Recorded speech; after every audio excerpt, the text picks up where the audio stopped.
Okay, we'll move on to manual checks for May 8th. I'll move. Oh, go ahead. I've already done two. I'll move approval of manual checks May 8th, 2020, total amount $6,293.70. Second. Okay. Been properly moved and seconded to pass manual checks. Do we have any questions or discussions? All those in favor say aye. Aye. Opposed? Motion carries. We're down to payroll for April 30th. I'll move approval of payroll for April 30th in the amount of $279,279.79. I had to look at that twice. Second. Yeah, that's kind of an unusual number, but Yeah. it works. Questions or discussion on payroll? All those in favor of approving payroll for April 30th, 2020, say aye. Aye. Opposed? Motion carries. Stephanie, do we have any public comment? We have received one written public comment. Additionally, if there are any attendees who would like to make public comment, you can do so now. Just raise your hand and use the little raise hand icon, and I will unmute you if you are interested in making public comment.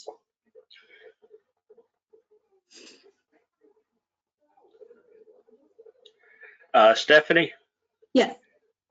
I don't know if this was public comment or not, and it was probably meant for the Planning Commission. I think Bob Aitchison and somebody else put comments on about the solar. I'm just going to bring it up because it was just a general email to the commissioners. I'll just throw it in there for whatever it was worth. Okay. All right, I'm not seeing anyone raising their hand right now. I can go ahead and read the public comments that we did receive. These are ones you received by email? Yes, ma'am. And we just have one. Okay. Hold on, I'm pulling it up now. I thought I had it up already. I understand. But I don't. So, and again, if we're still in public comment, so if there's anyone who would like to make public comment, you can use that icon to raise your hand, and I will unmute your microphone, and you'll be able to make public comment that way. Okay. I do have public comment that we received from David Tabb. So I will read his public comment. I, David Tabb, a lifelong resident taxpayer, protest the Jefferson County Commission hindering residents, taxpayers from recorded public comment. It is time to reopen the meetings to the public comment or stop making decisions that affect the resident taxpayer of this county, such as appointments, purchases, projects, new and old, permits, studies, or any non-essential approvals and/or actions. It appears the JCC and the Jefferson County Administrator have yet to release the FOIA of the 12 proposals bids connected to the proposed courthouse complex. Agenda item number 3, Impact Fee Program 2020 Recalculation Study. Where the public workshop to ensure public input to the impact, where was the public workshop to ensure public impact into the Impact Fees 2020 Recalculation Study? Was the pandemic impact on the economy considered? This is non-essential business as the COVID-19 has shut down non-essential businesses, including the county commission and court system. Agenda item number 4, Jefferson County Historic Landmarks Commission expired term. Not essential to take action. Agenda number 5, Nathan Cochran court agenda. Not essential to take action. The courts are closed. Agenda item number 6, Pete Doherty agenda. Not essential to take action in which county finances have yet to be determined during a pandemic shutdown. Agenda item number 7, Jefferson County hotspot designations. Great. What kind of action will take place without notice to the public? County Administrator report. Discuss Jefferson County Declaration and related issues. Okay, but to take action without public notice or input is unacceptable. County Commission reports. This needs to be posted and printed to the public essentially within a pandemic with limited public access to this essential information. The stay-at-home order is still in effect. The JCC should be sending weekly updates via the U.S. Postal Service to the residents to ensure that all residents, regardless of the ability to receive information, what decisions are being made. Have a nice day. Okay, thank you for that public comment. Stephanie, if you have to take care of matters at home, please feel Yes. free to step away. I was going to ask you during my, if you had changes to the agenda, to please bear with me. Today is the day that my husband works, so I am home today. And you will soon see why I go into the office during the meeting. Right. So, there isn't anyone else who's raised their hand to make public comment. So we can go ahead and move on. What on the world are you Okay, doing? we're going to move on. And if Nikki Painter is available for agenda item number 1.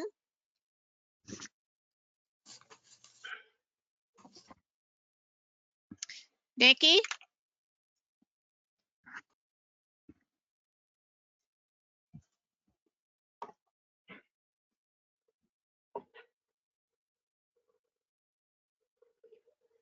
Eddie. Nikki, are you there? Looks like she's there, but she's muted. Yeah.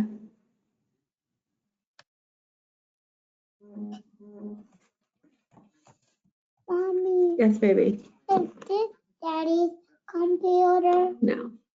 Which one is Daddy's computer? We have 2. Fine. And I will scratch the computer. So oh, there she is. Can you hear me now? Yes, we can. Okay, good. Hi, I Nikki. think This I is was unmuting myself. okay. Nikki, go ahead. You have the floor. Okay. I just have 2 issues. We have 2 precincts that were not available for the primary election. Precinct 7, Ranson Elementary School, has a construction project going on, so we had to move it to the Ranson Civic Center. I was happy that they agreed to let us use them because at first they told us no, but then Jackie was able to talk to them again and convince them that it's in the best interest of their taxpayers that they could use the Civic Center. And then the second one is Precinct 29, T.A. Lowry Elementary School. We have combined that with Jefferson High School since we are already using that location. It will be set up as 2 separate precincts Okay. within the same location, but we're going to use the same high school. So you use Jefferson High School and combine T.A. Lowry with Jefferson. Correct. Yeah. Okay. And then Ranson Civic Center is the new location. Well, we'll be replacing Ranson Elementary as a polling place. Correct. And this is only for this election, so they are temporary, and we will be mailing notification to all registered voters in those 2 precincts. Okay. All right. All right, I'll move, we approve the polling place location changes as presented. Second. Have any questions or discussion? The motion before us is to approve the polling place location changes as presented. All those in favor say aye.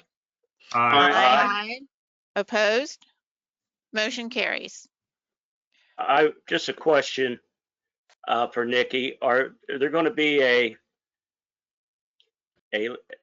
large sign with red on it at the old polling place telling people where to go, so they don't Yes. call me? Yes, we will clearly post that the precinct has been moved and where it has been moved to. We will also post on our social media and our website as well. So hopefully voters will get that message. And Ralph, they'll still call you. Yes. I'm sure. Yes. What's your number, And they will Ralph? still call us. I give him Patsy's number. I always do. I'll talk to him. Okay. All right. Well, that was quick. Let's move on. If Roger's available, item number 2, the bond release.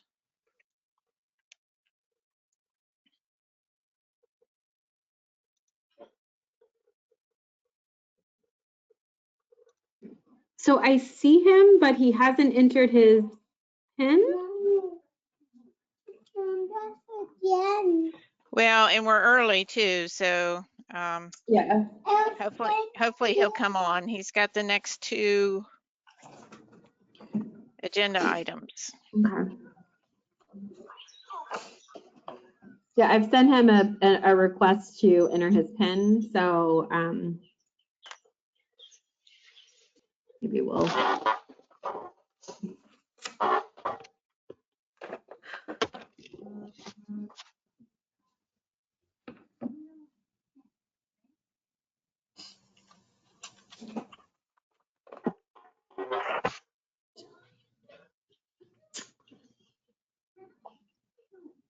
I did send him his PIN, but it still says he's not on. Okay.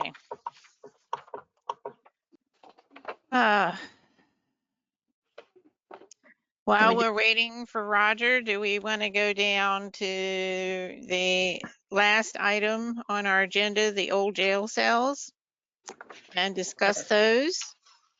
If you recall, we had a request for them to, let's see, be donated, I believe, to the West Yes. Virginia Mine Wars Museum in Matewan, West Virginia. Was that more of a loan? It was either a loan or they would accept either one, a loan or That's a right. donation. I did speak with Martin Burke, and unfortunately I reached out to him rather late. So he had asked that if you could delay this just to the next meeting. Those cells may have some significance. If you recall, probably been about a year ago, he came before you to say that they were trying to get the courthouse on the historic register, and those cells may be important for that. So he wanted to kind of do a little bit more research and report back to you. It's possible we may be able to give one, but he wanted to do some research into the museum itself and also discuss more of the significance that they would have for us and possibly putting them in the museum in Charlestown. So as part of the application for the landmark. Okay. So he has requested that, and it's my fault. Because I reached out so late to him, I kind of neglected this item with the pandemic, and he was nice enough to call me back this morning before the meeting started to give me the information that he could, but he did say he wanted to do some more research before the commission made a decision. Yeah, I don't have a problem with that at all. I think, we need to be sure that we are able to obtain the right information before we commit to anything. Yeah. This is Doug East. I'm sorry, I didn't mean to interrupt. This is Doug Eastep with the Mine War Museum. We had asked basically for either a loan or a donation, and we were keeping in consideration that, they are part of the historic jail. That's why we asked when the jail was restored that they be preserved, so that at some point, if it becomes a museum or a historic landmark, that, they would still be available. So that's why we, gave a loan as an option, because if it's necessary for National Register or something like that, then they could be returned to the county. So we're keeping that in mind as well. So. Okay. I'm fine with delaying any more discussion or decision on this matter until we hear from Historic Landmarks. Other commissioners okay that I've got Patsy and me? Fine with me. I have no problem with it. Okay. We will delay until we have more information. Okay. Does Roger Goodwin happen to be on yet? Yes, it does look Can like you we hear have me? Roger. Yes, we can hear you. Okay. All You right, ready? there. Yes, start with your item, agenda item number 2. Okay. This is a complete release of $189,019 from the construction bond amount for Grace Baptist Church site work, Phase 1, Planning Commission file number S17-03. Projects located at 4272 Charlestown Road, approximately 1,300 feet south of Hospice Lane. The work's 100% complete. Okay. I move that the commission authorize a complete release of performance bond number 601-26206 with Capital Indemnity Corporation in the amount of $189,019 construction bond for Grace Baptist Church, Grace Baptist Church site work, phase number 1, file number S17-03. Second. Okay, the motion is before us for the complete bond release. As outlined in the motion, do we have any questions or discussion? All those in favor? Go ahead. I'm sorry, I'm not waiting long enough. No, that's all right. I haven't been out there in a while, and I was just wondering, is the church totally complete? I haven't seen it in quite a while. Yes. All right, thank you. Okay. The motion is before us. Any more questions or discussion? All those in favor say aye. Aye. Opposed? Motion carries. If I go too fast, just holler or talk over me. It's hard to tell with the time lag on everybody's responses. Agenda item number 3. Roger, go ahead. Okay, this one's asking for acceptance of the proposal for impact fees 2020 recalculation study. Impact fees are due for recalculation. We advertised a request for proposals with a proposal submission date of April 21, 2020. Under the RFP, proposals are valid until July 19th, 2020. The attached proposal from Tischler Buys is the only proposal we received in response to the request for proposals. Impact fees will be calculated for schools, parks and recreation, law enforcement, emergency services, and county administrative facilities. The bid amounts submitted by Tischler Buys to perform the recalculations for each of the impact fee entities are as shown here. Schools, $18,600, Parks and Rec, $11,600, Law Enforcement, $9,200, Emergency Services, $8,100, and Administrative Facilities, $6,400, for a total of $53,900. The impact fees will be used to fund the study and recalculation of impact fees. This is an item that is impact fee fundable. Funding is available from impact fee funds currently being held in bank escrow accounts for each of the impact fee entities. And then I have a recommended motion there to accept it. Okay, Roger, I'm just curious, what was the last, recalculation? I just can't recall what that cost was, and wasn't it like 5 or 6 years ago?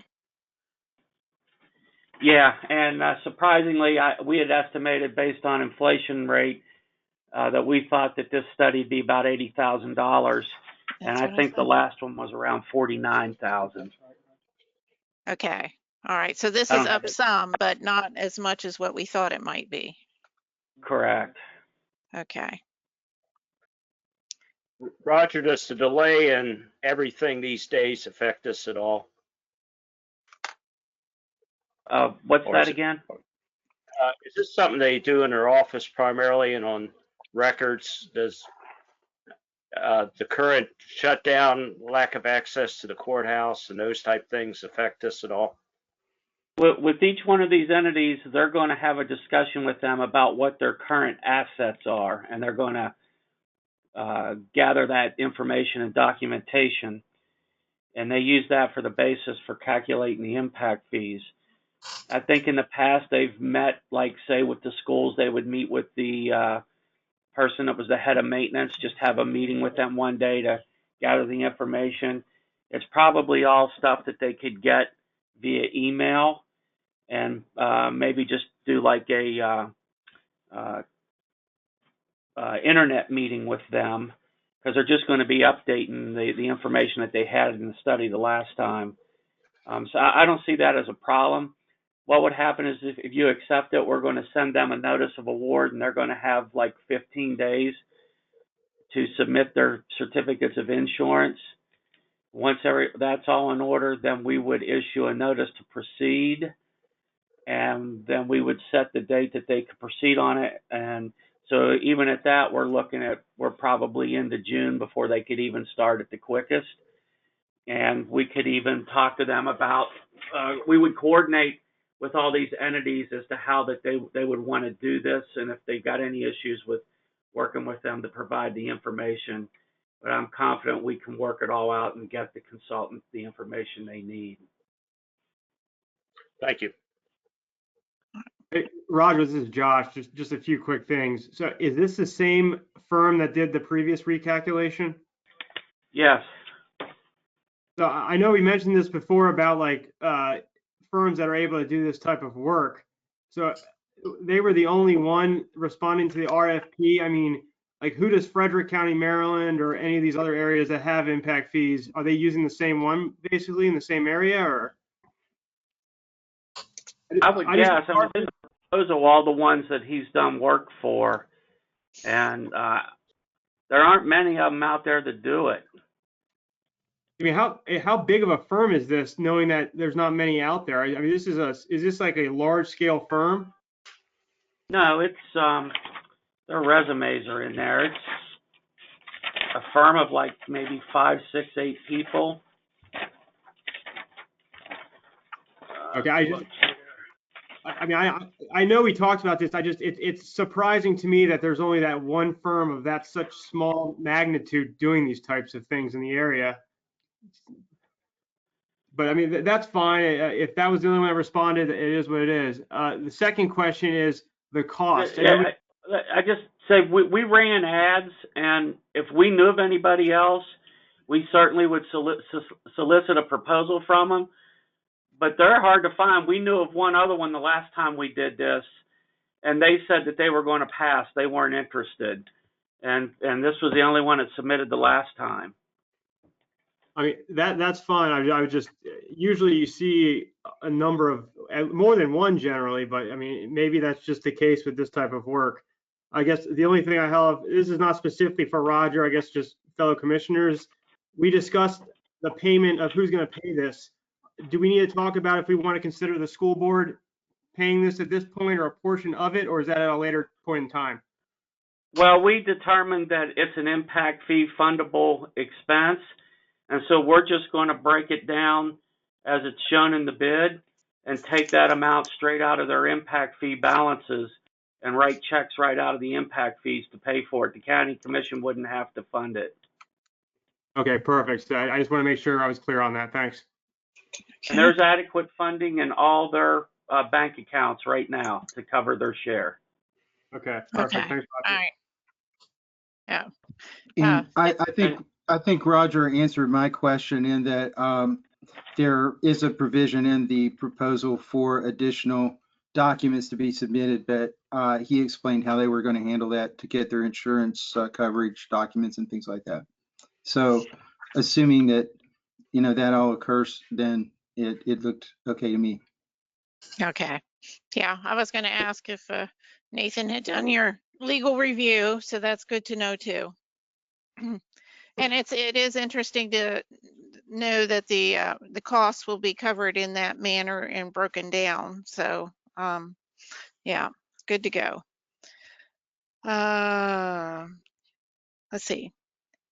This Patsy made the motion, or somebody made the motion to approve this, or were we just asking questions? I don't think there's been a motion yet. Well, I'll go ahead and move to accept the proposal from Tischler Buys in the amount of $53,900 to recalculate the impact fees, which includes schools, parks and recreation, law enforcement, emergency services, and administrative facilities, which I assume means county commission, or yeah, county administrative facilities. Do I have a second? Second. I'll second. Okay, it's been properly moved and seconded to approve the proposal from Tischler Buys. Any more questions or discussion? All those in favor say aye. Aye. Aye. Opposed? Motion carries. All righty, we'll move Okay, on. thanks. Yeah. Let's see, we're done with Roger. Thank you, Roger. And we're early for these interviews and appointments to historic landmarks. Let's see, I think we're early. Yeah, we're now early. Is the sheriff online? And we can go ahead and take care of that. Yes, I am. All righty. Everybody okay moving forward with that? Sure. All right, the sheriff, the floor is yours. Yes, good morning. This morning, we have 4 different items, but 2 are closely related. It's simply renewing the policing and the hotel motel agreement with the Corporation of Bolivar. Both have been approved by you all before and have been approved by the Attorney General's office, which is one of the requirements. There's virtually no change except the effective date starts July 1st of this year and goes through June 30th of next year. Therefore, what I'd ask is that the commission approve the intergovernmental agreements between the Corporation of Bolivar, Jefferson County Sheriff, and the County Commission for policing and collection of hotel motel fees, and authorize the commission president to sign the agreements. Well, And this is Nathan. If I could just break in, I noticed there is a Scrivener's error in the document, the hotel motel document. I believe it's the 3rd page from the bottom, paragraph 5B. There is a word there that is personal that should say personnel. And there is a word employers that should say employees. But I've reviewed the documents and I'm fine with them other than those 2 Scrivener's errors. So I would request that either one of you commissioners, and this is always more difficult now that we're in video, but maybe a way to proceed would be have one of you commissioners either go by the office and make those changes and initial them, or have Stephanie to do it on your behalf, and then we would get the other party to the contract to initial the changes, or authorize Stephanie to do it, and then I will take it to the Attorney General and get them to review it. Yeah, I'll be glad to stop in and do those noted corrections, Nathan. So we're okay on that. We have a motion to approve. I'll just move that we approve and renew the intergovernmental agreement with Bolivar regarding hotel motel fees, and also with Bolivar regarding policing services. Any questions or discussion? All I'll right. second the motion. Yeah. All right. Sorry about that. Questions or discussions? All those in favor say aye. Aye. Aye. Opposed? Okay, we have, I believe, a unanimous vote on that. Sheriff, you want to go over? Yeah, the next 2 items deal with personnel. As you will recall, we had some folks who had left before, and so we had vacancies in the ranks of both corporal and sergeant, and we've gone through the Civil Service Commission, done testing, done the evaluations. It's a 3-part system that we use. It's based on your years of service at the department, your annual performance evaluation, and your civil service testing. And based upon that, I'm requesting that Albert Hockman, more commonly known to most of you probably as Trey Hockman, who's a deputy first class, be appointed to fill the vacancy as a corporal effective Sunday, May 24th. And with that would come a change in salary, which would increase his salary approximately $2,300 annually. All right, I move we approve that Albert Hockman be approved as a corporal effective May 24th, 2020. Second. Is that budget neutral, Shara? Those positions were already in the budget. So yes, it should Good, not thank be a you. budget problem. Okay. All right, it's been properly moved and seconded that Albert Hockman be approved for promotion to corporal effective May 24th, 2020. Any more questions or discussion? All those in favor say aye. Aye. Aye. Opposed? Motion carries. The next item is the requesting that Dustin Tabler, who's been a longtime corporal at the sheriff's office, be approved and appointed to fill position as sergeant effective Sunday, May 24th, 2020. That change in salary equates to $3,080.85 a year. All right, I'll move approval by the commission that Dustin Tabler, a corporal, be approved and appointed to fill a vacancy as a sergeant effective Sunday, May 24th, resulting in an annual increase of $3,080.85. Second. Okay, do we have any questions or discussion on the motion?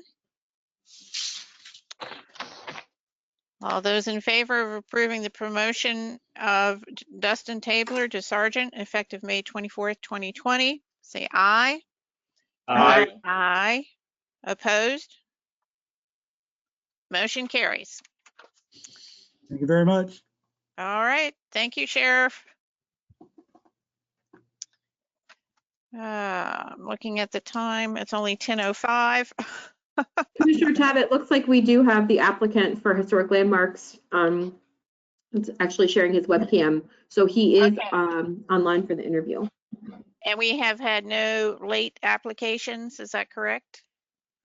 I think that's correct. Let me check with Fanny to make sure, but I don't think that we've had any other applications. Sometimes we have applicants come in after the agenda packets have been created. Right. So. I haven't received any extra applicants for the HLC as of today. Okay. I'm just checking, yeah. All right, thank All you. right. So we have one applicant in our packet, and that's Mr. John Demmer, if I'm pronouncing that correctly, Mr. Demmer? It's actually Deemer, although it's Deemer. spelled Demmer. Okay. But good All morning. right. Well, you have the floor, and I'll just, commissioners may ask you questions, but my first one is, it looks like you've been a very faithful volunteer with Historic Landmarks, and so I'm assuming that's why you want to move up and be on the board. Yes, that's correct, Commissioner Tab. I'd very much like to be on the board. I've been a volunteer now for 6 years, and there have been vacancies on the board. We're pushing whether we'll have our enough members, our quorum. So I'd like to fill the position of former Landmarks Commissioner Ben Porter, whose commission expires March of 2021. Oh. All right, so that he has already resigned from the board and you're just filling the rest of an unfulfilled term. Okay. That's Gotcha. correct. Yeah, you're right. You're right. Well, I don't have any questions for Mr. Deemer, but I do want to thank you for volunteering to fill the position on the board. And I'll make the motion that we appoint John Deemer to fill one unexpired term ending March 6, 2021 to the Historic Landmarks Commission. Sorry. Second. Okay. It's been properly moved and seconded. Do we have any questions or discussion? All those in favor of the motion to appoint John Deemer to the one unexpired term for historic landmarks, say aye. Aye. Aye. Aye. Opposed? Congratulations, Mr. Deemer. Well, thank you. Thank you all very much for your support of the Landmarks Commission, and now me as a new commissioner to it. Okay, good. Thank you for your volunteering. service. Thank Yeah. you. All right, Thank you. have a good day. Thank you.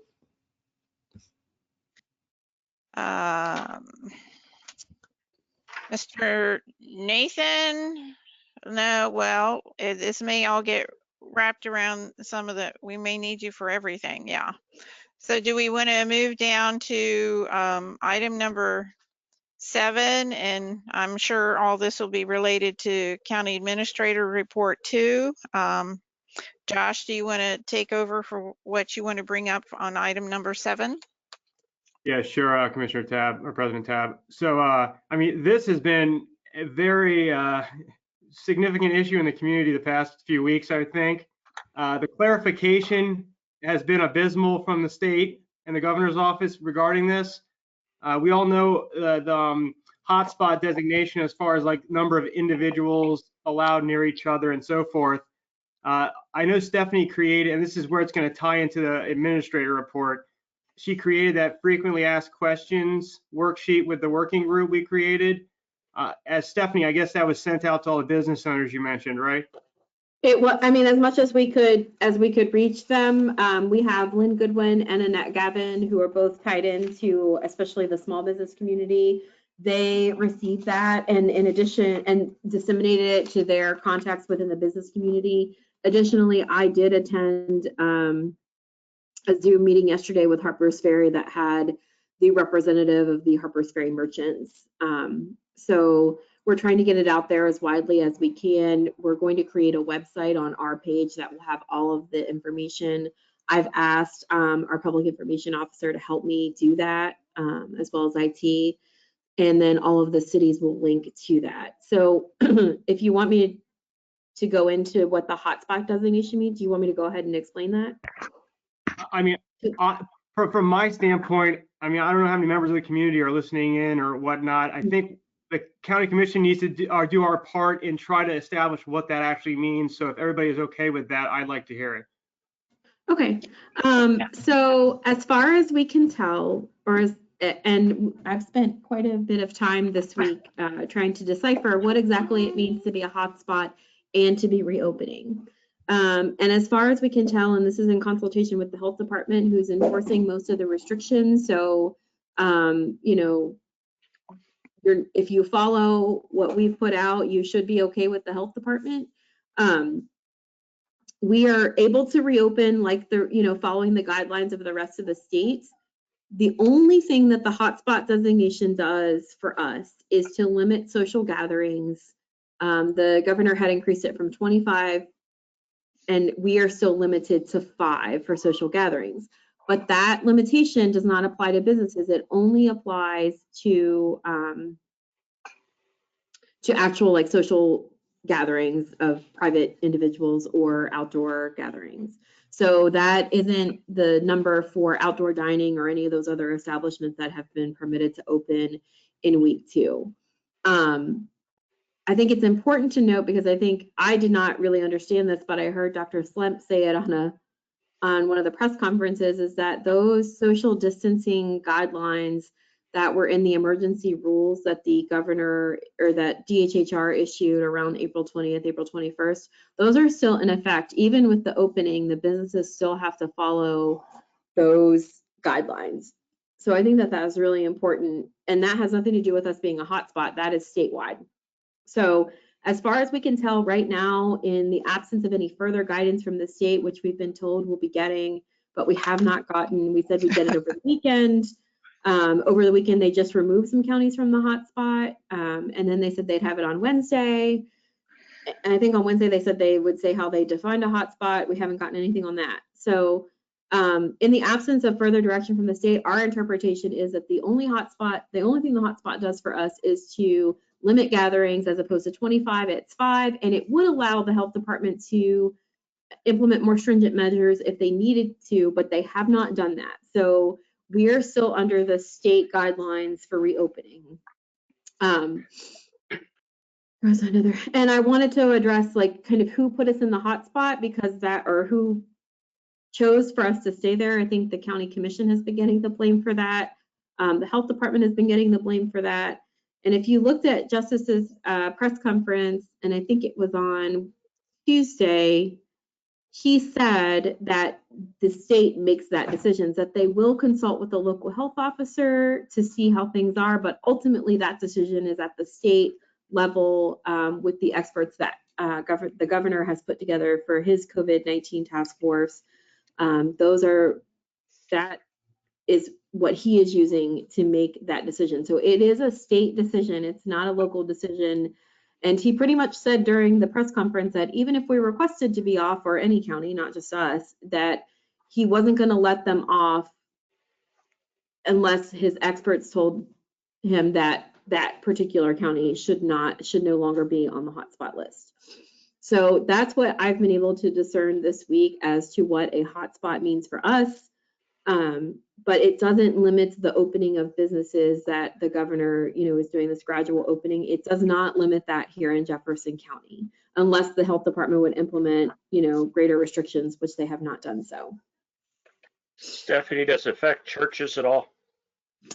So the way I believe, and Nathan can chime in if I'm wrong here, but I think that we took the position that churches were never impacted. I think churches voluntarily decided not to have services, or to maybe do them online or in a different manner. But I think because churches, you really can't close churches down. I think that they have always had the ability to have services if they want to. But Nathan can elaborate a little bit more on that if I'm wrong or there's more information.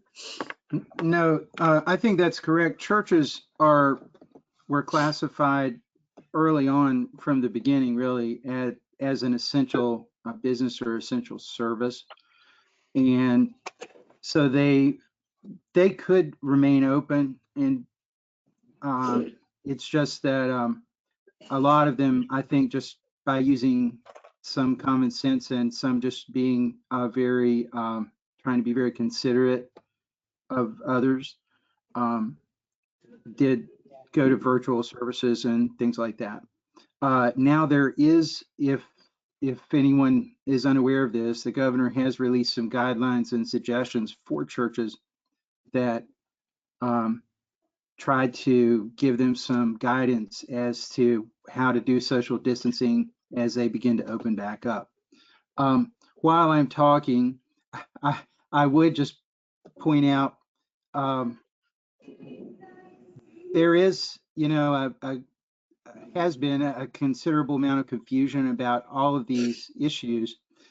I would say that the problem is that we've had inconsistent messaging and direction in some cases from the state.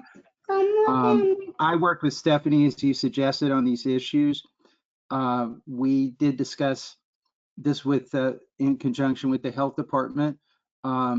We both have put in a considerable amount of time this week to look at these issues. And it seems to me like we have 2 or 3 different sources of information from the state government. First, you have the governor's orders and the state rules that they've issued. And that is in effect the legal basis for all of these things. And so if you're analyzing it as an attorney, that's the source that you go to. The problem is there are also other things that have been released, like press releases, public statements by various officials, including the governor, that sometimes are inconsistent with the other things that have been released. And so it's been very difficult to try to discern what the real focus of some of these things are. So that's the reason that there's been a confusion and inconsistent messages. I do think that, and I believe Stephanie will address other issues, that we have been able to, take some very positive steps. I thought that the release of information was a very positive step. And there's some other ones that Stephanie will inform you about that are hopefully going to be really helpful to the citizens here and businesses. Just a question. I saw something in the paper about a week ago that the horse racing portion of the track may open back up, but it didn't say if there were going to be spectators or not. Has anybody heard any more about that? I thought there weren't going to be spectators, Ralph. That's what I thought I thought there were not going to be spectators. Okay. All right. I hadn't heard in a while, so I didn't know. Yeah. Just one last thing, if I may. I know Stephanie, Nathan, and others have been working very hard and long hours trying to figure out this communication nonsense between the governor's office and the localities. And I sincerely appreciate it. And it doesn't help when you have local media sources saying one entity authorized us to be a hotspot. Case in point, the Herald article 2 days ago, which threw in more confusion to everybody. So I just want to thank Nathan and Stephanie for trying to sort this mess out. It's not their fault. I really appreciate it. Josh, were you on the call where Dr. Reedy gave the presentation about the cases about our area and the cases in our area? Did you see that presentation? Okay. And how Morgan County got removed and they jumped up a little bit after being removed. But my big concern was how it affects local businesses. It doesn't sound like it's any different from being not a hotspot. Right. As right now, it doesn't, and that is one of the things that we were that it was very important for us to include in the message that we sent out, is that this is our understanding of as of right now. It changes hourly sometimes. So right now, the hotspot designation doesn't really impact businesses and from going forward and using and implementing the governor's reopening plan, provided that they follow the guidelines in the reopening plan, as well as those emergency rules that were issued by DHHR, but that's statewide. So that doesn't have anything to do with our hotspot designation. They just have to follow the guidelines. Yeah, and I was just going to say that I appreciate all the work you've done on this. I know last week was after I got a couple of calls from citizens, and then we had a CVB executive committee meeting, and I sort of got jumped on by those that really were trying to blame the commission because of the incorrect information that's been disseminated. And so thank you all for your clarification. It's been a big help to me, and I hope to the citizens and the business owners as well. And I just want to the commission will do what they can, obviously, but, statutorily and legally, the state is, the buck kind of stops at the state, and then locally, it's really the health department that is making decisions. But my understanding is that even the health department didn't say, yes, keep us on the hotspot list. It was a determination by the governor's office, and the governor was very clear, I felt like, in his press conference to say, it's my decision, it's the state decision, and we're not going to remove counties from hotspots just because they asked to be removed. We're going to look at the scientific data and determine whether or not they should be in or out of that designation. So. Yeah, and in not addressing that particular issue, but just the whole thing in general, is it's important for everyone to realize that all of this stuff comes from the state, and that's really how our system is set up. Counties don't have a lot of their own inherent power. Really, pretty much we just do what the state allows us to do. And all of these everything during this whole pandemic pretty much has been at the direction of the state, either through the governor or governor's orders or some other thing. And that really goes for the Board of Health as well. So that's where all the authority goes back to. And the Board of Health has some ability to create local rules and decisions about some of this stuff. But anyway, that's the essence of the authority, is to go back to the state. And what we've been trying to do is discern what the state is telling us and put it out there. Well, So, and then again, just again to clarify for citizens, we're going through this safer at home plan, and so people should refer to that to see. We're in week 2, and beginning Monday, I believe, will be beginning week 3. So all that is available at the state government websites. I too want to echo comments. Thankful for our staff that has been working so diligently trying to sort fact from fiction and figure everything out for everyone and try to make it clear. One suggestion I have, and maybe it's all covered with Annette at the CVB and Lynn at JCDA, but I wanted to make sure that in some way the Chamber of Commerce was included as an avenue to reach businesses, because a lot of people are, single person businesses, and I think the Chamber is the most likely place where you'll reach them.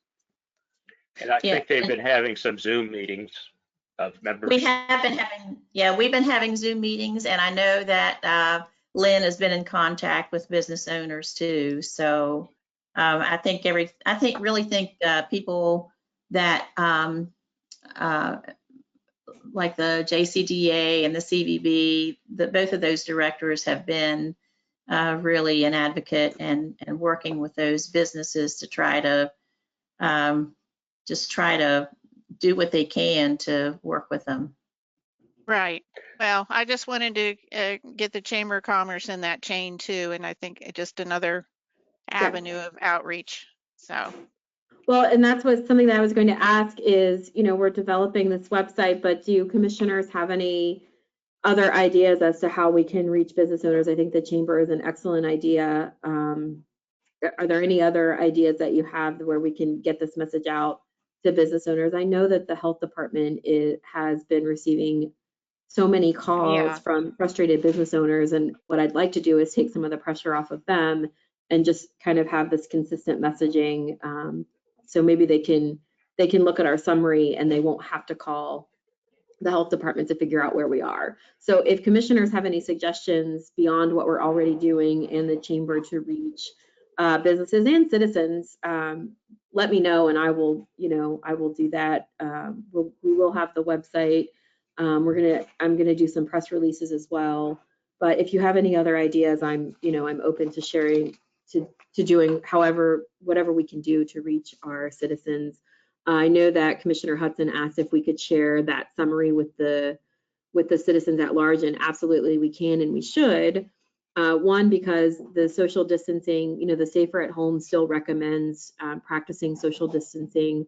The governor's been pretty consistent in his message that, he wants people to continue to practice that, even though we're kind of loosening some of the restrictions. So I kind of wrote the summary with businesses in mind, but also put some things in for citizens. So we should absolutely share that with the public. But if you have any other suggestions for me, please let me know, and I'll try to implement those and get the message out. And I think know, Charles. Oh, go ahead. Well, I just wanted to add that, we're trying to make sure we're contacting everybody as much as possible. Mm-hmm. And it's so much of it now is electronic on the website, Facebook, etc. But I think it's valuable to at least make announcements, send them to the radio stations, the local radio stations, and say, come to our website, you know, it's the first thing, or, you know, we have an icon for all this information. I think that would perhaps reach a lot of people that are not tech savvy, but can do that, you know, once they're aware of it. That's not their first inclination to look for information. So just a suggestion. I think, Stephanie, the radio stations would love to have you on in the morning. They'd Better love to you than have us. one of us on. Yeah.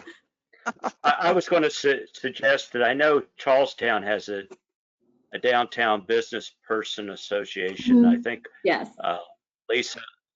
Liz at the Those city. Mm-hmm. I know Harpers Ferry has one too, and I've met the young lady down there, but I could not tell you her name. Okay. I'm sure Shepherdstown probably has one also. Okay. And the chamber probably has the information on that. Yeah.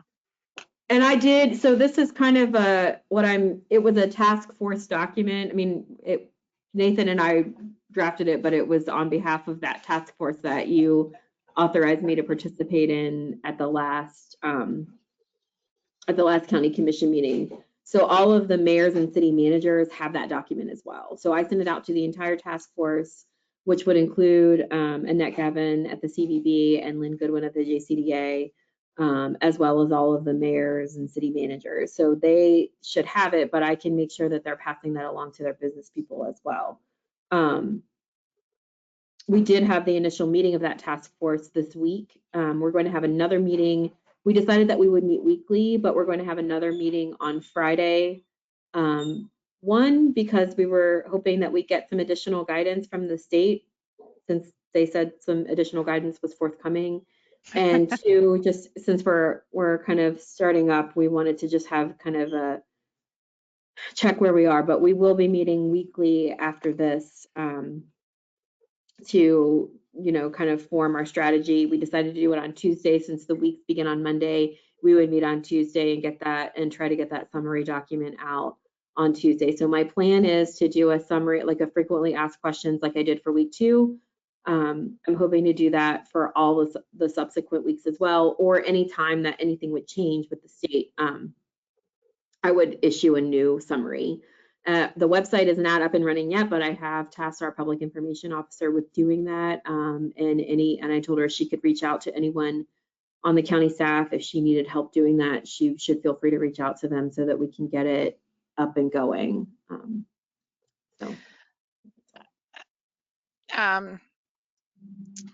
I just lost what I was going to say. That's okay. Do we have any other questions, Commissioner Compton, on your issue, and Stephanie down on the declaration and related issues? So I do have, if you're ready to move on from kind of the hotspot / week 2 comeback, I do have a little bit more on the declaration, but. Okay, I just remembered my thought that I lost temporarily was that I just read in the paper this morning that Governor Justice may be considering not going to the week 3 loosening of restrictions. So that will be something important for us all to understand as we move into next week. So week 3, I read an article where they interviewed Dr. Marsh, who I think is kind of driving some of the decisions. And he indicated that they purposely limited the week 3 openings to kind of see what the impact is of loosening the restrictions. So right now, week 3, if you go on the website, the only additional things that would be permitted to open in week 3 are drive-in movie theaters. We don't have a lot of social contact either. Yeah, there's one. I know there's one drive-in in Taylor County, which I've been to, but I don't know of any other drive-ins in the state. And then the other one are wellness centers, but that's limited to wellness centers that are run by a licensed hospital. So that's all that I'm seeing that on the website, and I do go and check that on a frequent basis. That's all that I'm seeing that is permitted to open in week 3. And Dr. Marsh indicated that that was purposeful, that they wanted to kind of put, halt it a little bit in week 3 to see where we are, and if the reopening is what impact it's having on the rate of spread. Okay. All right. And I also saw that the Supreme Court has issued an order with regard to the courts. Have you seen that? I have not. I did. I talked to the sheriff yesterday, who said he had heard that the Supreme Court was going to issue an order, but that it might be different for a hotspot area. So I need to get my hands on that, but I have not looked at that order yet. I got it. Maybe it was through the Association of Counties. Jonathan, I think, may have sent an email with that. So This Sheriff, it does not specifically create a new set of requirements in what are the hotspot areas, but it seems to give the chief judge in each of those areas some additional discretion as to how they move forward. So it says you can start doing this on this day, but it doesn't say you have to be doing it. Okay. Right. Well, that's all good information. A lot of moving parts here to keep track of. I was going to say, Stephanie, I agree that the main issue right now is the small shops, the small businesses things. But at some point, we probably should, as the county, reach out to the Horsemen's Association and even the track ownership, because they are businesses in our community, and we cannot ignore them. Let's put it that way. Well, Hey, I don't Ralph. think. Go Quick ahead, thing. Josh. I got a text just a few minutes ago from one of the local delegates. They said the state is currently trying to figure out a plan to open the casino up in some regard. So I guess that's currently being worked on, but I agree with what you're saying. Yeah. Well, I don't think any of us are overlooking the racetrack. We know of many horsemen that are hurting, and we know it's hurting the county's budget and so forth. So we all have our concerns, and we got to do it smart, or we're going to end up with a bigger mess. But is that everything? Does that conclude our discussion on hotspot designation and the declarations and related issues? So for the declaration, we are currently scheduled to be closed through May 15th, reopening on Monday, May 18th, according to your last caption. I didn't know if you wanted to meet, if you wanted to have a special meeting or you wanted to discuss it here. And I was, my recommendation was kind of going off what the courts were doing. And of course, now we'll see what the chief judge wants to do as well. If there's, if he wants to do something different here, my recommendation for when we do reopen would be to continue to allow remote teleworking.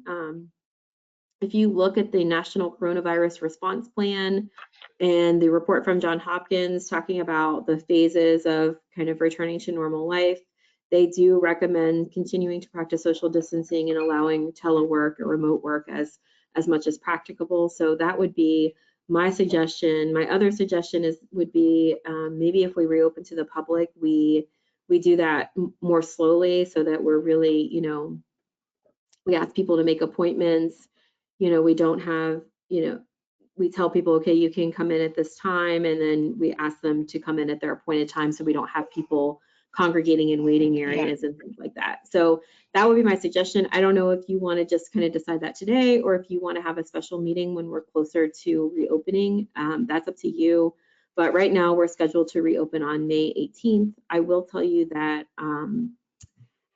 maintenance has been installing plexiglass shields where there is a customer interface for those departments that ask for them.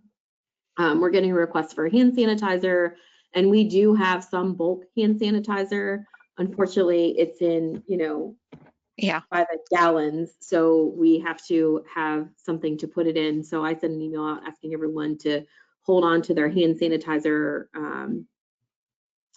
like pumps or spray bottles, and I may have to buy some more of those. And we're getting what we can, but for some stuff we're not able, there's just a shortage everywhere, so we can't or aren't able to obtain some of the items people are requesting. But so we're working on, we've been planning toward this reopening on May 18th, but my suggestion would be, again, to allow employees to telework to the extent possible. and also to kind of slow the reopening, to, you know, put out a directive to limit the number of people in waiting areas by using appointments or something like that, so that, you know, we're limiting the number of people, the number of members of the public who are in the building at any one time. Stephanie, let me ask you and the sheriff. At grocery stores now, there is a designated person at the door that tells how many people can come in, holds people up if they're over. Can the bailiff do that, or should we have somebody separate doing that? And it's just, I don't know. I'll let the sheriff answer that. I think, you know, like planning and zoning could kind of control their own, but for the courts and some other areas, I'll let the sheriff answer that. And then depending on his answer, we'll work out a way to do it. Yeah, based on conversation with the courts and opening and what they're going to do in courts and how they're scheduling, we've bought these, obviously we charged off to the COVID-19 account, but we've bought these digital thermometer readers. So as somebody's coming in, we'll sort of assess their temperature. We'll ask them how they're feeling. And so we're going to be there doing it anyhow. It probably will mean that we'll have an extra person or two around, simply because the courts are going to require us to socially distance. And obviously it does become a little bit of a problem. We figured out with the courts, at least with circuit court, judge has already designed how he's going to hold hearings and how it's going to be sort of taken care of and cleaned. And I'm looking forward to the opportunity, because the lawyers are going to have to clean their seating area when they're done before the next person comes in. So I want to take some good pictures. So I think the only real issue for us is going to be sort of how do we deal, like at the main courthouse, with other people who are coming in for the circuit clerk's offices and the assessor's office, so we don't sort of create, you know, an overcrowded condition there. But I mean, I don't think it's probably, I think we can handle it with the people that we have, in order to sort of help maintain that once they're in the building, we also keep them sort of separated as well. Now, I'm on calls every few days with county officials from other jurisdictions, and some of them are doing, and it looks like they're going to do for at least a while to come, to ask people who need to get into the courthouse to do it by an appointment schedule as well. So if I need to come in and I need to get some records, or I need to file some papers, whatever, I simply call that office and they call us back. And that's what we do, for example, with our concealed carry permits. You know, they need to get them. We call them once their permit's been approved, and we have them scheduled to come in, so we don't have a bunch of people hanging in the lobby at the same time, get them done, and it's worked out very well. So that may be something else that they do. But I think the brief answer to your question is, I think it would be probably more difficult to try to have some other kind of monitor there, other than the people already, you know, sort of paid to do the job to monitor who comes in and out of the building. Right. And I would point out, oh, I'm sorry, Ralph. No, go ahead, Nathan. No, I would just point out that I had just received an overview of the Supreme Court's new order, and it does seem to differentiate between hotspot and non-hotspot counties, and indicate a preference for video hearings in the hotspot counties. So we can update you on that further later, but that may also affect how, you know, how many people are actually going into the courtrooms. Judge McLaughlin and Judge Hammer have done a lot of that during this period of time already. And Nathan points out correctly that my understanding is they're going to try to do a lot of that even going forward. The magistrate court gets a little bit more difficult, obviously, on how you deal with them. So I've talked to the magistrates, and preliminarily there, you know, they used to do more like cattle calls, that you'd have 4 or 5 cases come up at the same time. And then you bring them in, you know, one at a time to deal with. I think now they're looking at sort of slowing that down and spreading that out, so you don't have as many people, you wouldn't have as many people around waiting to have their case heard or disposed of. Okay. Just to, if I get asked a question, I'm going to ask it now. Do people have to wear a mask if they go to the courthouse? And also, will the restrooms be closed in the courthouse, in the magistrate building? My understanding is, I don't know about what you all want to do as far as your elected offices that are in courthouse buildings, but the circuit court is going to direct that everybody coming in have a mask. Okay. All right. I think that you could direct that. I mean, that's up to you to whether you want to direct that to the public or not. So that's one of the issues we would have, we would have to discuss about reopening, whether or not you want the public to be directed to wear a mask and whether you want employees to wear masks who are coming back to work. That is my question too, and I think we have a lot of issues to work out to consider reopening. So I'm going to ask my fellow commissioners, do you want a special meeting sometime next week to discuss reopening or extending our declaration, or do you want to decide that right now? I don't mind deciding. I don't mind deciding it right now, but of course, everything is, as somebody said, it's up to the state, and the state could change what we plan, and that's sort of a problem all along in this. Well, I don't mind discussing it now, and I'm going to err on the side of safety every single time. And I have no problem with requiring masks in the courthouse for both the protection of the person who's wearing them and the person that they're speaking to at the moment. So, Commissioner Nolan's point, so for employees, when they go back, will the county commission be providing those masks? I had planned on, Yeah, if it's a requirement, I think we have to. I mean, maybe not. I don't know. What's the legal authority there? I thought if we were going to ask people to wear masks, we should provide them if they don't have them already. Some employees already have them. But if we're going to require them, I think we ought to provide them if an employee can't get one. And I do have a vendor who can supply cloth masks, and it's not too expensive. And I was going to go ahead and order some of those for employees when they were returning to work. I was just going to do that on my own and charge it to the account. But if you wanted to make that decision, then I could go ahead and do that as well. Well, and I know that the cloth masks you can launder, and in fact, it's recommended by the CDC that they be laundered. And so I don't have a problem with providing those cloth masks to employees. Yeah, Go ahead, Jane. Well, I agree. I think if we're going to require them of the public and of our employees, that we should minimally provide them to our employees. Josh, go ahead. I guess if we're requiring them of the public and there are individuals in the public that for some reason cannot get one, but they still need to come in, is there going to be a supply of those for those individuals also? Or there's a lot of issues here. I don't necessarily disagree with per se having them on, just we can't restrict it, make it that much harder for individuals to come to local government offices if they can't get a mask. I mean, there are some probably individuals that will face that at some point, maybe not a lot, but.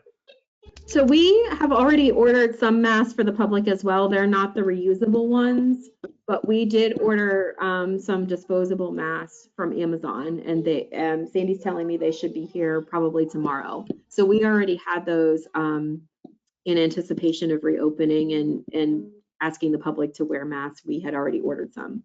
So we will have a supply for the public if you require them to wear them. And if not, I mean, there's a use for those masks. We're going to have an election.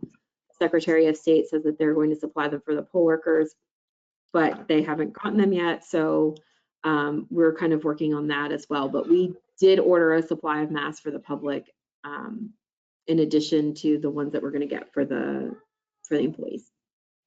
And I think the public will appreciate that because I know as I go out and about, I'm a lot more comfortable, and I'm going to wear my mask and because I'm more comfortable, and I think it's it's for the safety of others. And they say not so much yourself, but I'm hoping that I'm doing something to protect myself as well.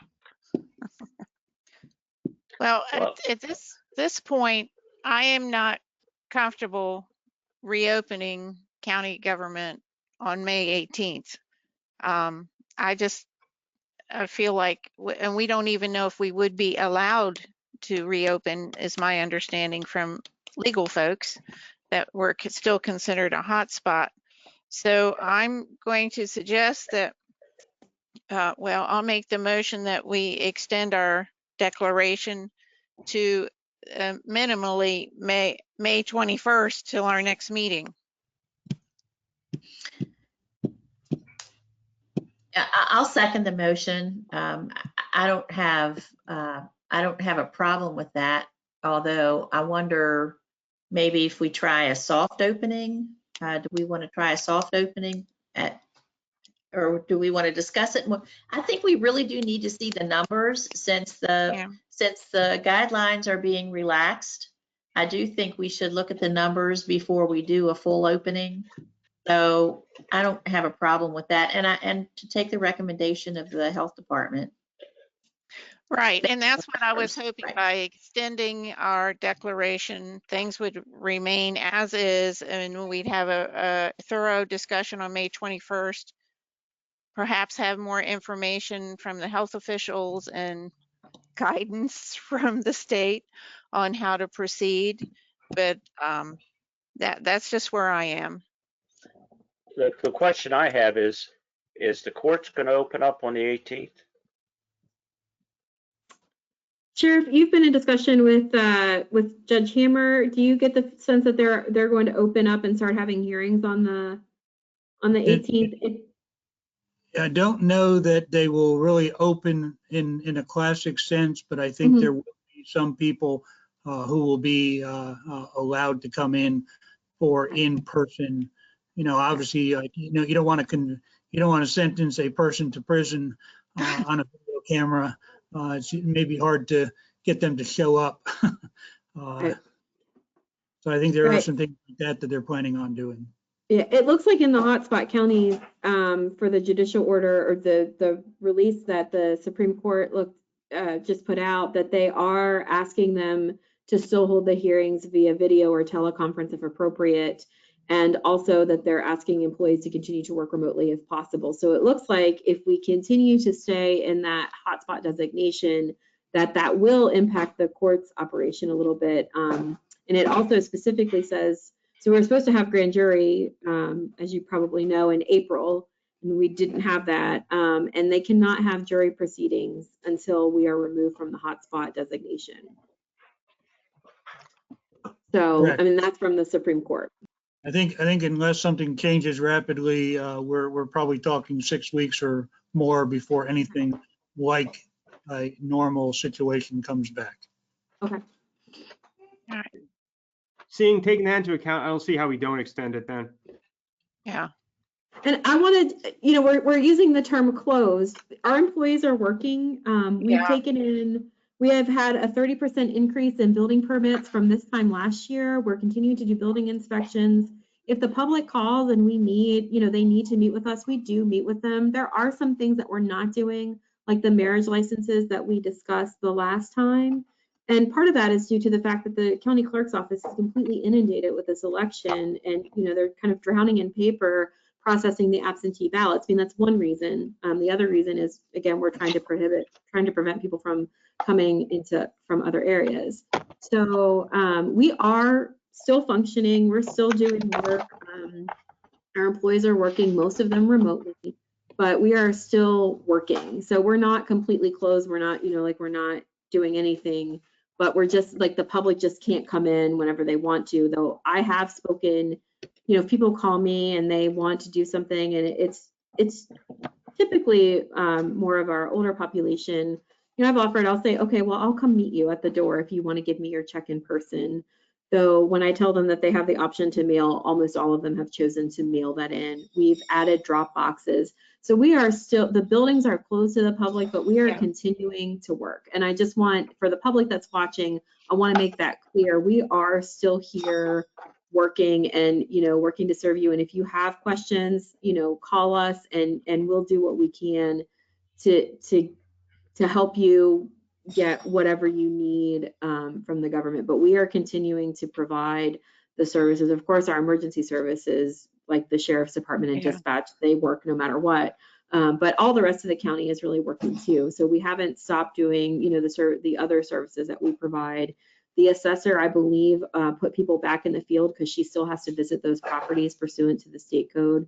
They're practicing social distancing when they're doing that. But so we're all working. It's just, it looks a little different. Yeah.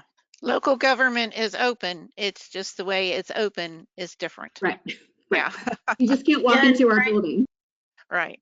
Frankly, I've been busier than I would have been had we been operating normally because of all of the extra meetings and the with the different committees that I'm on and fielding phone calls from the public and emails. And so, people think we're not working, but we're actually probably working a little more than we normally would.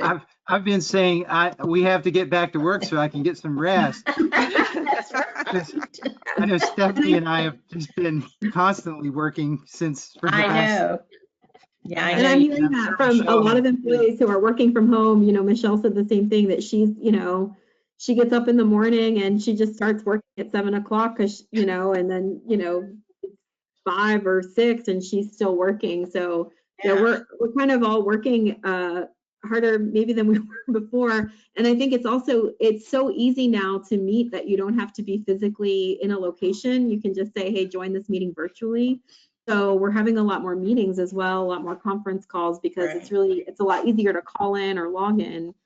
So for some of the departments where they don't, they had a backlog of like scanning and stuff like that, they're getting that done. So we have people working at home and they're getting work done, some of which we've been putting off because we just didn't have time to do it. So we are here, we are working, we're still, here to serve the public. If you need something, you should call and we will definitely help you, even though our buildings aren't physically open to the public. Okay, well, go back to the motion that's on the floor that we extend the Jefferson County Declaration until May 21st and have it on our agenda then.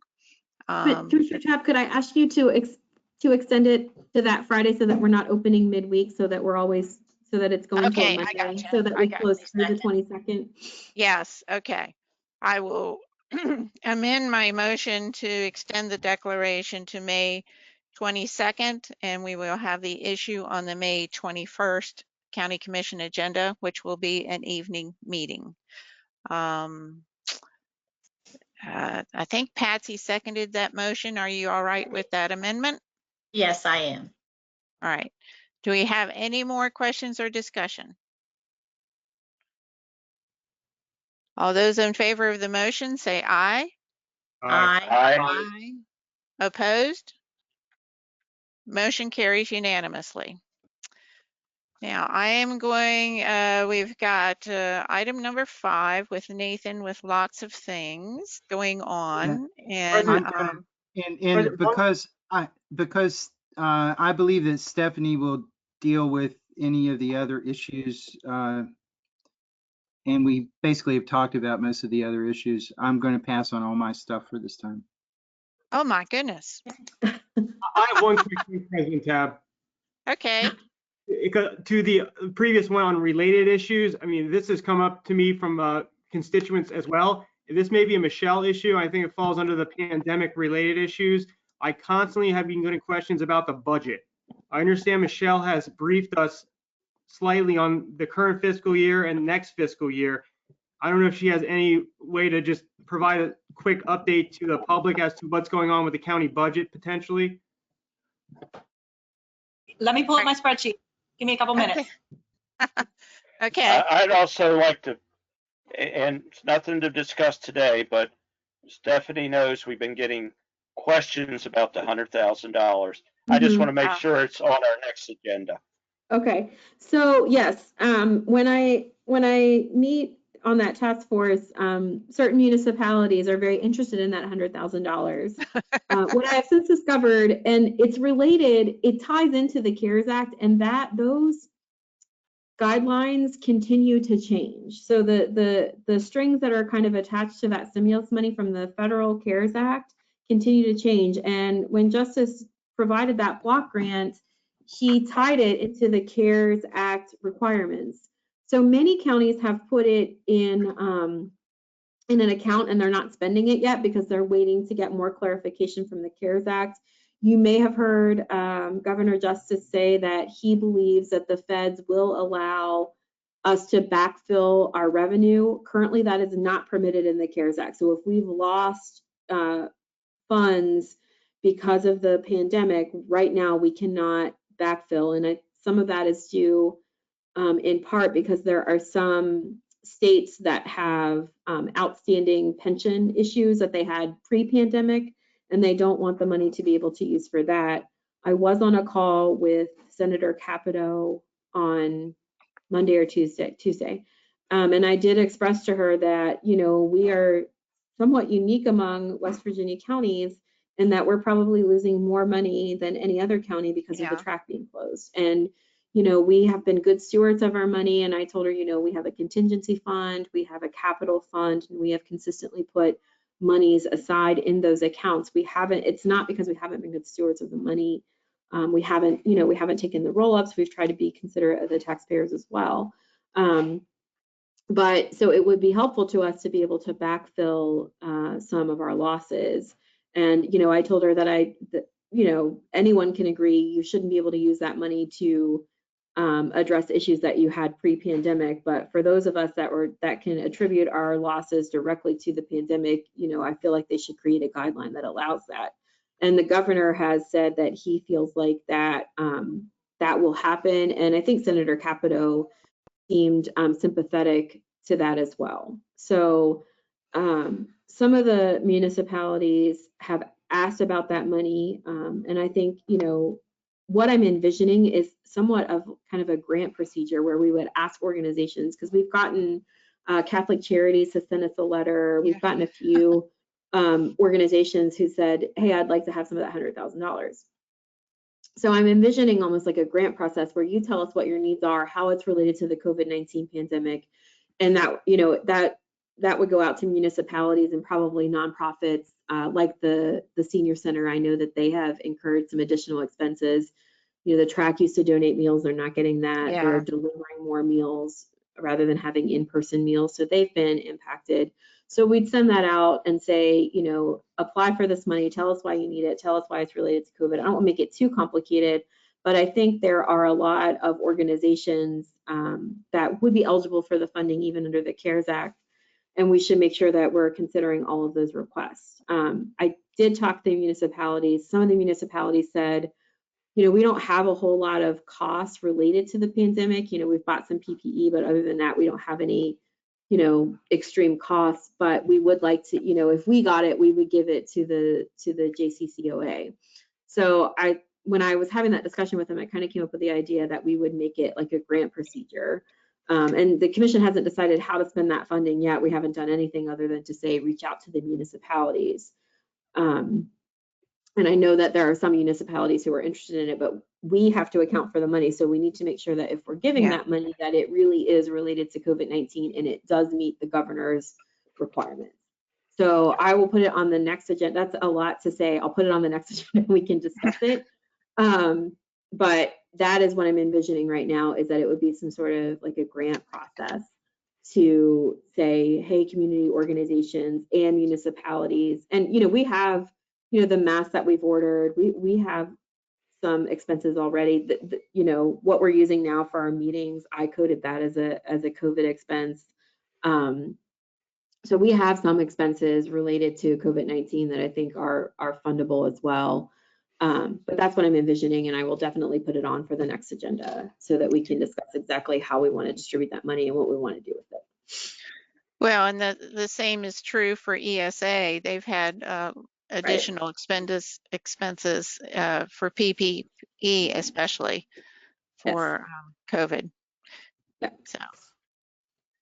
Okay, so I have some more revenue projections up here.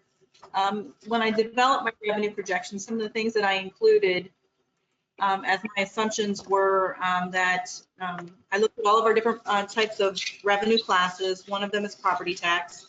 I did not believe that we would see any type of impact on our property tax revenue, at least for another few fiscal years, because that is driven on market values of properties from a year or two in the past. I think some counties are seeing tax loss as far as sales tax, so that's why they included that category. For the fiscal year 20 losses, I did include a complete loss of revenue for the current fiscal year for gaming, video lottery, hotel occupancy, and that also translates over to parks and recreation. I show a partial loss for the remaining of the fiscal year for permits, only because construction is still ongoing. So even though I included a partial loss, I don't believe we're seeing any kind of impact there. We're very conservative, meaning that I included the worst case scenario. Gaming, video lottery, and permits were trending much higher than originally budgeted for in fiscal year 20. So I included that trend when I developed what my actual revenue loss projection was for April, May, and June. I used much higher than what we had originally budgeted for because we were trending much higher for the fiscal year. For fiscal year 21, I really don't have any way to accurately predict what's going to happen in the fall, other than to assume that we could potentially have a fall wave of COVID reoccurring, because that's what's being talked about. So for fiscal year 21, I did include another 3 months of complete revenue loss for our gaming, video lottery revenues, primarily because if this happens again, they're going to do the same thing again. They're going to shut down the casino again. I included a 50% or 25% loss of revenue for building permits. For building permits, our high season for that is in the summer and fall months, and then trending the way that it normally trends. So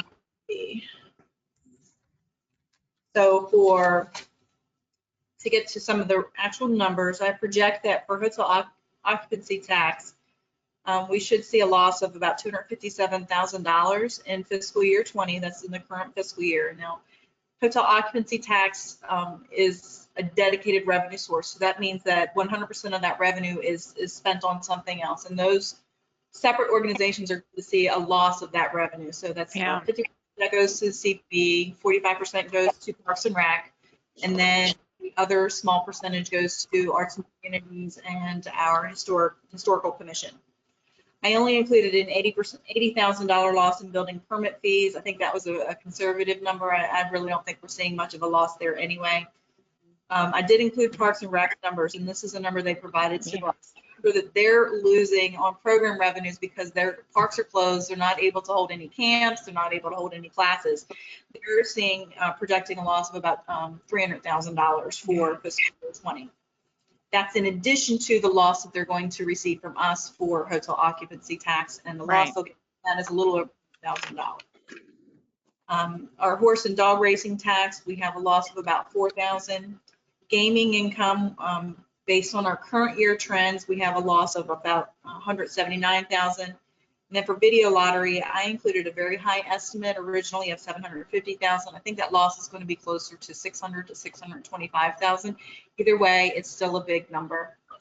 Now for fiscal year 21, which would be the period from July through December, I project that we will have very similar losses of $250,000 for hotel occupancy tax, maybe about $45,000 to $50,000 for building permits.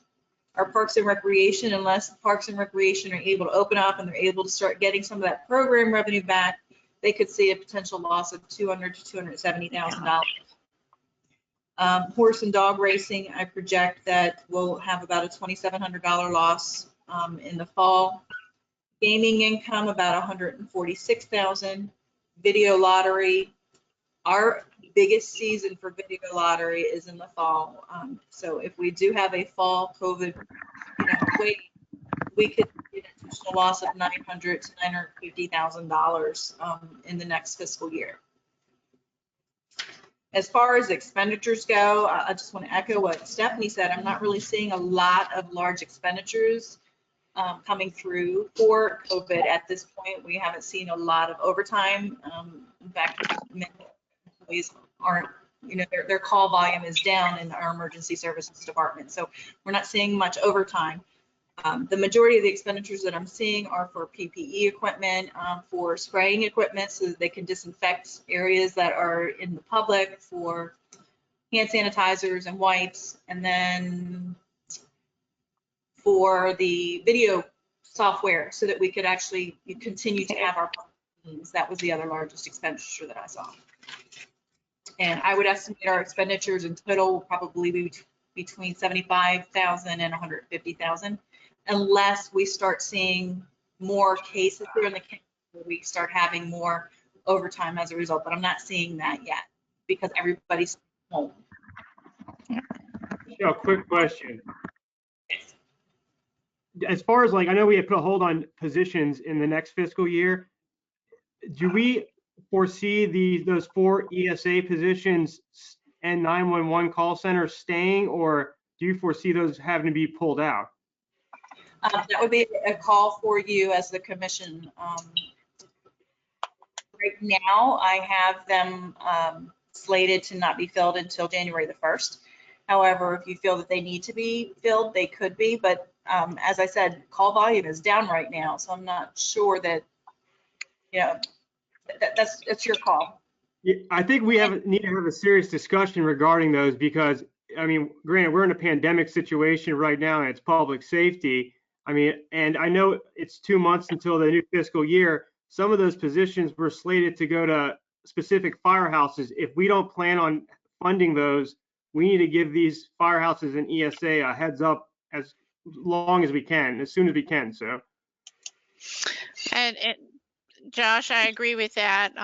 We really need to analyze where we'll be, as the new budget kicks in and look at those decisions that we made previously, because I know there are still folks that want the TAC channel and E911 manned, and that's going to require, we fill those E911 positions.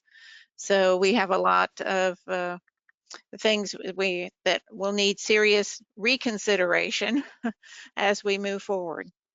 Yeah, I personally would like to see a special session devoted as soon as possible to a discussion of the budget so we can give these entities soon enough notice rather than waiting until a new fiscal year is in play. Obviously there's still estimates as far as numbers, but if we're going to decide not to fund any new positions anywhere, we need to tell that to the departments. Well, the departments have been told that, but I originally excluded emergency services positions from that. So if that's going to change, we need to let the departments know. Right now, that has not changed.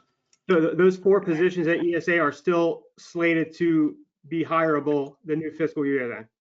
That's correct. But like I said, we're seeing call volumes decrease. So is it something that maybe we could delay for 3 months? Not necessarily 6 months, but should we consider a 3-month delay because call volume is down? Yeah, these are the types of discussions we have to have. It's not on the agenda specifically. I don't know what everybody else's feeling is as far as having a specific special meeting discussing budget impacts and what the majority would like to do, but I think sooner than later is a better idea. I think part of the problem is nobody knows absolutely when this will end, and that affects how we will go forward. And although I guess at some point we do have to pick a date and make some decisions. Yeah, I agree. Let's give this some more thought and try to figure out when we would have enough information to make an accurate. We may not know. I certainly don't know now, but I agree with you, Josh, that we need to look at these numbers and give the departments a heads up of where we're headed or what the funding possibilities will be or the limitations. I just don't have the information right now, and Michelle, if you have a suggestion, or Stephanie, or you can tell us at our May 21st meeting when you think you would have a better inkling of where we're headed as far as budgetary and or what decisions are need to be possibly reconsidered. I think that would be valuable for us all. Okay. I did want to give you a little bit of information too, just kind of reinforcing what Stephanie said about the $100,000 that we received, as well as any additional FEMA funding. They stressed over and over again that they don't want us to double dip. And so that would go for anybody who submits a reimbursement request to us from that $100,000. They can't double dip, meaning you can't use that $100,000 to pay for that $10,000 of PPE and then also submit that $10,000 request to FEMA. So they stress that over again. So that's going to impact departments. Most of the training sessions that I have listened to have also indicated that we can't use FEMA funding or that $100,000 to pay for regular salaries. Right. Only for overtime, but we're not seeing any of that. So I think that if we get this on the agenda for May the 21st to look at the changes that we're going to have for the current year's budget, as well as potential projected changes for next fiscal year, it'll give us a better idea of what to do with those emergency services positions. I don't see making them wait 6 months like we are the other regular positions, but I think that they could potentially, maybe we need to reevaluate them in 2 or 3 months as opposed to at the end of the 6-month period. Okay. I'm actually working on projections right now for fiscal year 20 to bring to you final budget revisions for what I estimate our reductions are going to be. The biggest impact that this will have will be on our capital outlay fund, because as that revenue goes down, we won't have any surplus at the end of the year to transfer to our capital outlay fund. So to me, that's where I see our biggest impact is on our capital outlay fund, not necessarily on our operating expenditures. Okay, thank you, Michelle, for that information, and we'll look for more on the May 21st meeting, and we'll go from there. This is the sheriff. I could just add that as the end of last month, we had collected over 99% of all the taxes that we collected in the previous year. And the other day, we got our latest jail bill, and it was a hair over $40,000. Last year, it was over $100,000. Right. Yeah. Especially in the springtime, it always goes up. So that is wonderful. It's down that low. Yeah, the sap rises, but we're not catching as much. All right. I believe that concludes our meeting for today. Stephanie, do you have anything else we need to? I do. So Michelle had asked me to ask about the COLA, but I'm assuming if we're going to have the discussion on May 21st, we should just wait until to wrap it all into one big discussion. I agree. Okay. Everybody okay with that? Yeah. I don't think what we have, I realize it's budgetary, but I'd rather have a specific agenda item, feel more comfortable discussing all those issues. Okay. All right. The 21st, we're going to meet like this. I assume so. Mm-hmm. Right. Stephanie says yes. And that will be an evening meeting, correct? That's right. Yeah. All right. Well, I move we adjourn. Second. Okay. It's been properly moved and seconded to adjourn. All those in favor say aye. Aye. Aye. Opposed? Motion carries. I heard a dog voting too, so you That's know. fine. It's a 3-ring circus here. Hey, it's not my dog for once. I thought it was, Nathan. No, not mine. Well, Stephanie, your kids were very well